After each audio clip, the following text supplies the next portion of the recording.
Divine Beast Cave. So the stream is lagging a little bit. It's still choppy, and I don't know how to solve that. I dropped the bitrate, so I don't know if that's gonna help or not. I did turn on like anti-aliasing or whatever. That might not be helping, so I don't know. I mean, it's not too bad, honestly. It could be worse, but still, I don't want it to look like crap. It's for real this time, Tone. From here on, you will be put to the true test. First, conquer this wretched divine beast cave and find Dran's lair. That's your first goal. Since you're a beginner, I'll give you a lesson on how to fight in the dungeon. Thank you, but I've already done this many times. First, to advance to the next floor in a dungeon, acquire a gate key for the floor, or for the door, leading to the next floor. For the floor, for the door, same deal. Each dungeon has a different gate key. For the divine beast cave, Dran's quest will be the gate key. Dran. I think I like Dran better. The gate key is almost always carried by a monster in the dungeon. You must defeat the monster to acquire the gate key. Since you can't tell which one has the key, you just have to defeat them all one by one. Next, I'll tell you about how to return to the ground level, rather than advancing to the floor below. To return to the ground level, mind connect with me. In other words, speak with your mind. I think mind connect was fairly self-explanatory, but thank you for the alternate phrase and the graphics. The graphics, that's what really sets it apart. By the way, did you draw these by yourself? Are these yours? Did you draw these in MS Paint by any chance? Because that's totally what it feels like. When you do this, I will transport your body to the ground level. Just select Leave Dungeon from the main menu. But beware, if there are monsters left on the floor, the Mind Connect won't work. It will be blocked by their evil energies. In such cases, use the item escape power to get out on your own. Yay! Yay! Yay! Yay! The Nurin Village Chief has lots of it, so be sure to get it before you go. That's what it was. Okay. You can also mind connect with me when you go through the gate to the next floor of a dungeon. When you re-enter the dungeon, you can start at the next new level, so you don't have to worry about losing progress. Next, it's on to the weapons. Be aware that weapons are breakable. The more you use a weapon, the more it wears, and finally it breaks. Broken weapons will disappear. To prevent weapons from breaking, use the item Repair Power. It will restore the weapon health. The longer you use a weapon by repairing, the more magic it absorbs from monsters, and thus becomes stronger. It's said that when a weapon reaches its full strength, it can change to a more powerful form. Keep that in mind. Oh, I cast a special spell on the dagger you have, so it'll never disappear. But all new weapons you will get during the quest will disappear once they break, so be careful. Don't waste your hard work by letting a weapon break and disappear. Finally, the important stuff. The sphere. Atla, where I protected and sealed the fragments of the world. If you see an Atla, don't hesitate to touch it. You can absorb the contents of an Atla into Atlamilia by touching it. It's a weird word. When you return to the surface, you will be able to begin reassembling these fragments of the world. Oops, today's lesson ran a little long. That's it for the lecture today. Now, Tone, show me your true ability on this quest. That's true, he does think we are an idiot. So he's explaining everything and doing like little drawings. Like, no, he truly, for some just weird reason, thinks we're a dumbass. Okay, so this game has a really cool weapon upgrade system that was greatly expanded in the second one. But for this one, it's fairly, well, it's actually not all that self-explanatory. So every weapon has several different, how to put it, it has a lot of different attributes to it. Okay, how do it won't show attribute. It won't go left or right. So, for now, we'll focus on the elemental attributes. Fire, ice, thunder, wind, and holy. Some enemies are weaker to it, weak to certain elements, and some are strong to it. There are two other graphs at the top, or two other sections at the top, but for whatever reason, it won't let me select them, excuse me, for right now. So, oh, here we go. So yeah, here is the elements. And then here on the left, you have your weapon health points and your ABS or absorption points. That's what you get from killing enemies. Then you have attack, endurance, speed, and magic power. Speed is self-explanatory. The more you have, the faster your weapon is. The more endurance is the rate of which your weapon loses its health points. The attack is the more attack you have, and the MP is your magical power, but it governs different things other than like your weapon. And then here you have way more. It starts to get very complicated. You have anti-dragon, anti-undead, anti-marine, anti-rock, anti-plant, anti-mage, anti-mimic, anti-metal, anti-sky, and anti-beast. All of which is what it sounds like. So, different weapons will start with different attributes, and depending on how you want to upgrade your weapon is how it's going to, you have to get to a certain point. So, like, to upgrade this weapon to the next level, you need, so many wind points, so many thunder points, and, for example, so many anti-undead. Once it gets to that point, then it can level up. New weapons, different lines will have different attributes. Just lots of things to remember and to know. Lots of attributes for weapons. So yeah. Leave diorama parts is what we find in the Atla. That's for each town, and there are several towns. And then allies, which is what it sounds like. Those are a bunch of different allies, which we can swap to once we get them. They all have different kinds of weapons. No one uses the same type of weapon, and they all have their own upgrade trees for their weapons as well. Only Tone, however, can open diorama, the Atla balls. He's the only one that's capable of it. So when you do have other party members later on and you're switching to them and you're going around a dungeon and you're killing, you have to switch to Tone every single time to open the Atla. Now, if Tone were to die and you were to use another party member so that you could try to beat the level or leave, and there are Atla on that level, you have to either revive him or leave. Either revive him with revive powder or leave to revive him. Because otherwise, you can't open that Atla. And if you try to continue on, all that Atla is still on that previous floor and you still have to go get it. So that's a thing. And then this is our items menu. Fairly self-explanatory. But we are, however, going to put water here, bread here. Then we have an escape powder and a repair powder. I have a quick item select here at the top, and then we're good to go. It's not really poor design. It's more story element. It is something that they not fixed, but something that they addressed in the second game. You have, okay, what's the button to lock on? I forgot. There we go. That's the button to lock on. In the second game, you have 2 main characters instead of like 6, and they are both capable of opening the same diorama. In the second game, they're called diorama parts. That's why I called it diorama or diorama. But in the second game, you've got the 2 that are able to open Atla, which is nice. All right, so you have your basic attacking, which you see in the lower left takes your speed bar. Once it depletes, you can't do your combos. And then I also did another one, which was just I held the X button and it charges a special. And once I flash, I let go and I do a special move. So pretty self-explanatory. Basic fighting, honestly, but it's really, really, really, really, really fun. All right, we got Macho's house in this one here. All right, and then these are scattered around the dungeons. Oh, pumped with energy. That's a good one. Sometimes they do not so great things. Sometimes they can hurt us, or they have different other benefits. That I'll explain later, but since I'm pumped up, I want to go find me some enemies. Also, I want to edit...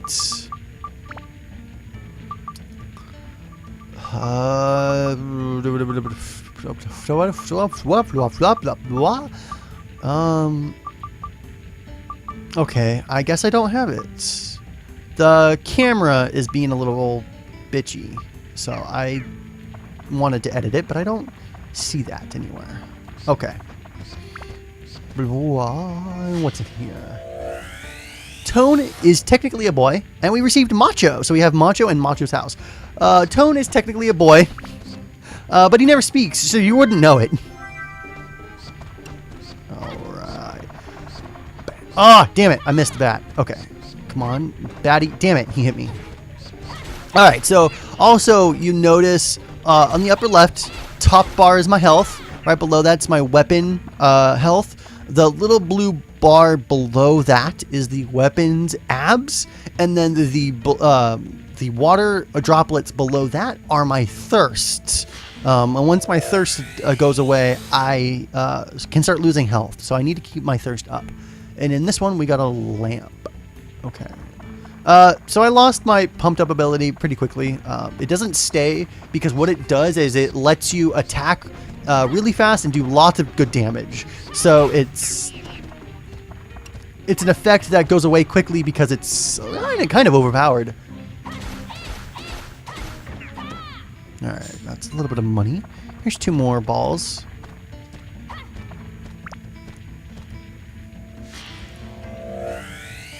We got a fence there.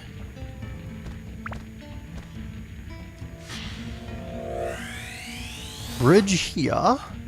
Something that I would love for them to do is re-release the first 2 games, like on PS3, PS4. That would be totally awesome. And it doesn't even need to be HD remixes, even though I would totally buy them in an HD remix, or HD repackage rather. That's totally a thing I would do. But even just re-release them on the PlayStation Network for like $10. That would be awesome. Especially because Dark Cloud 2 can go for a pretty hefty price. I think I bought this one. I don't remember if I bought this online or at my local game shop, but I paid under 20. I think I paid 18 for it. If I paid 18 for it, I definitely picked it up at the shop. And there was the river, Atla. But the second one can go for 30, 40 plus. It's kind of expensive now. So it'd be nice if we got a re-release, a reprint. So that beeping is very, very obnoxious. Also, in the room on the right, bottom right, there's a little... Obviously, the map is blue, but there's another blue spot. That's kind of like a little bit of a lake. And what that will do is that will restore your water gauge. So that's what I'm going for right now, because you want to... I think every floor has one. Most floors have one. And also heal you as well. So they heal you and they refresh your water. Kind of awesome to have. Especially if you're trying to like grind abs and all that good stuff. Or there's a monster in the area that's really powerful. Okay. So that's what happens when you get low on weapon hit points. Dagger broke. This weapon hasn't been, I'll do very crappy damage since it can't break. So we're going to go ahead and repair it. I just wanted to show you guys what happens when it breaks. Though, normally that's catastrophic. You don't want to let your weapon break.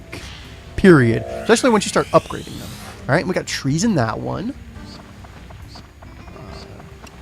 Also, it leveled up. So that is also something I can show off. But I don't have any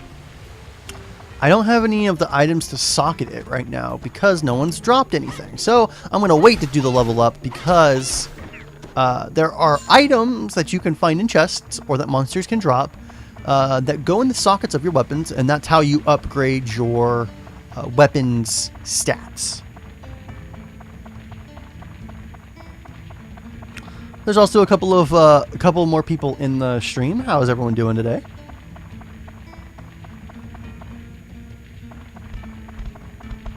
Oh, should probably pay attention. I was looking over on the laptop at the chat. I should probably not do that sometimes. Bam! Okay. Yeah, not a lot of damage done to these guys. Actually, just in general, because I'm also using the basic weapon. Okay, what's that? That is something. Don't hit me, don't hit me. Also, if you do your combo attack, you will do bonus damage at the end of the combo. So keep that in mind. Got Dran's Crest there that will let us leave the level. Aha! We got an Endurance plus 1 gem. That's part of the items, or one of the type of items I was telling you about. And here we got the Atla Ball. Road. Okay. So let's go to the weapon. customize. Wait, I thought I've reached full abs. So also a good thing is if you get these items, you want to put them in as quickly as possible, because just having it set in the weapon, I automatically just get 1 extra endurance. So while it's not a permanent upgrade, you will get the temporary upgrade until you can level up your weapon. When you put items in here and you level it up, then that attribute, or in this case the +1 endurance, will become a permanent bonus to the weapon, and it is not ready to level up. I thought it was, but it's not. Alright, look at the bone key. Now let's go ahead and explain the question mark in the upper left. You saw it earlier when I was in that room. That was the train car. Each dungeon has a specific interoperable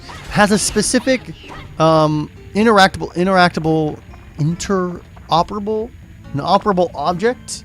In this case, well, that's a little bit late. Magic crystal shows all of the chests and enemies on the screen. And this should be the I get to pick. Okay, hi. Is everybody happy? A present from the Happy Clown. Choose whichever you like. So, mix and match could be an item. A decent item could be a weapon. Let's go with the big box and see what it gives me. Premium chicken. Just another health item. Wonder what I would have gotten if I would have opened the small chest. But anyways, so yes, each dungeon has that question mark. In this case, it is the trolley, the minecart. If an enemy on this floor, or if an enemy on any of the floors or any of the chests were to drop minecart oil, I would go to the minecart and I would use the oil, and it brings me to another side of the dungeon. Not every floor will have it, because each floor is randomized every time you go into it. It takes you to like a back section, a bonus section of the dungeon. I call it the back floor. In the back, all the enemies are pumped up, so they do more damage, but they also drop more abs. And all of the chests have greatly increased drop rates. Their contents are greatly increased. They have way better items in them. It's just overall a good place to go if you can survive. Seems like you finally come back with some Atla. Very well then, I shall cheat you as promised. The pieces sealed inside Atla are released by touching the Atla with your left hand, where the power of Atlamillia resides. Buildings and people that were sucked into the Atlamillia will be restored to their original form. Once you bring them back to the ground level, you can rearrange them as you wish. Or arrange, I guess. By going back and forth between the dungeon and ground level, you can restore the earth to its original form. That's your mission as the one who has granted the power of Atlamillia. Now, let us move on. This may be a bit technical. If you wanted to place buildings, etc., press the select button while walking and go to the edit mode. Press the select button again to return to walking mode. In edit mode, you can reassemble buildings that have fallen apart and place them on the ground. Seeing is believing. Try it yourself. Must be faster than listening to my lecture. Yeah, probably. Oh yes. And if you ever forget the things I teach you, use this. You're starting to learn that I'm not an idiot. Manual acquired. It's a guide for using Atlamillia and other things. I wrote it for beginners like you. Manual can be selected from the main menu. Read it really carefully. Okay, I leave this world's reconstruction to you. I'll be watching. So long. I don't like that guy for some reason. I don't know why. I just don't. Not really. Okay, he's kind of... Maybe he's just old.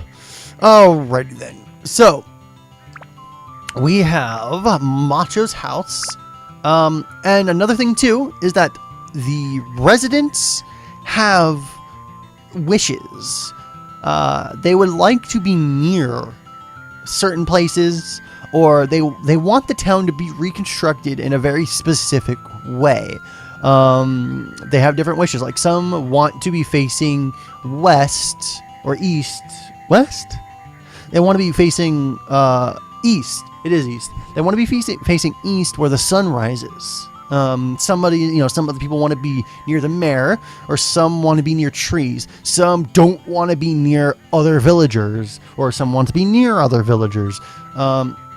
So you get the collection to complete and the request bar. The collection is how many Atamilia. That word is fucking annoying. How many Atla I've collected, how much of the town I've completed, and how many of the requests I've completed. You don't really get. Actually, you do get a bonus. I believe if you complete the town perfectly, you get bonuses. When you place people and their houses and objects into their house, chests will start to appear either in the town, around the town, or around their specific items or objects that you place. And I believe if you complete the requests, more chests will appear. So keep that in mind. Okay, so we're going to go ahead and just, in no particular fashion, just going to place the river here.